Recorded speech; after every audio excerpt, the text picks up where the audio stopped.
L'eau, c'est la vie. Dans une famille, on peut avoir manqué à manger, mais si on a de l'eau, on a la sécurité. Le projet a apporté vraiment des solutions par rapport à l'adduction en eau potable dans la ville de Boma, tant en quantité qu'en qualité. Je m'appelle Marie-Josée Nyongo Swami, je suis le maire de la ville de Boma. Voilà le fleuve Congo. Nous sommes au point de captage d'eau de la régie des eaux. C'est par ici que l'eau est captée, il est usiné et puis il est distribué à la population. Cette usine a un impact assez considérable sur la vie de la population. Le réseau qui existait jusque-là était celui laissé par le colonisateur. Avant le projet, moins de la moitié de la population de la ville de Boma avait de l'eau. Aujourd'hui, 80% de la population a l'eau potable dans la ville.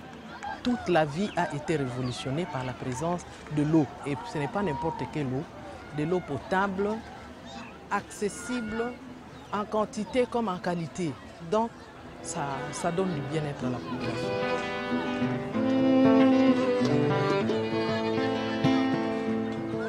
Depuis que cette usine existe, dans la ville, il n'y a pas de pénurie d'eau potable.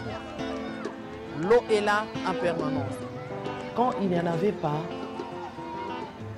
à chaque nuit et à longueur de journée, on voyait surtout les femmes, parce que la corvée d'eau, ce sont les femmes. Les femmes, les jeunes filles qui trimbalaient à travers la ville pour aller chercher de l'eau, et ça avait quand même de l'impact par rapport à la déperdition scolaire de filles. À longueur d'une journée, une femme pouvait parcourir 5-6 km parce que vous ne savez pas où vous allez trouver de l'eau. Et la nuit, je vous assure que pendant un certain moment, il y a beaucoup de violences faites à la femme qui se faisaient sentir dans la ville, des femmes qui se faisaient violer.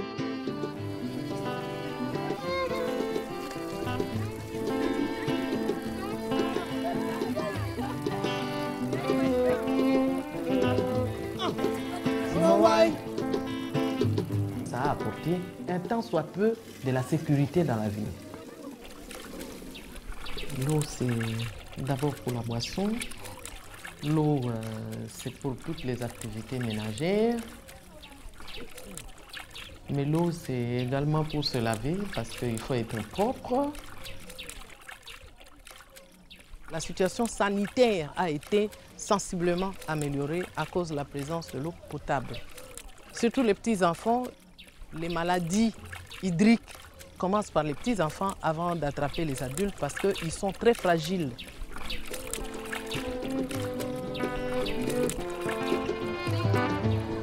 Avec l'eau de la régie des eaux, le niveau de vie de la population a sensiblement changé parce qu'il y a des personnes qui ne vivent que de l'eau. Une famille peut se mettre à commercialiser l'eau. Quand ils ont une borne fontaine ou quand ils ont un robinet chez eux à la maison, ceux qui manquent de l'eau aux alentours peuvent venir s'abonner chez soi et c'est quand même un peu de ressources qu'on apporte à la famille. Mais il y a également des personnes qui ont appris à travers leurs parcelles. Ils ont de petites usines de revente d'eau parce qu'on conditionne l'eau en sachet, on refroidit. Vous savez que, par exemple, pour le moment, c'est la saison chaude. Tout le monde transpire à longueur de journée. Quand on est arrivé à côté d'une bouteille d'eau fraîche, au lieu que ce soit l'eau qui sort seulement du robinet, une eau fraîche dans une bouteille, dans un sachet bien pacté, propre, ça rafraîchit et ça redonne la vitalité.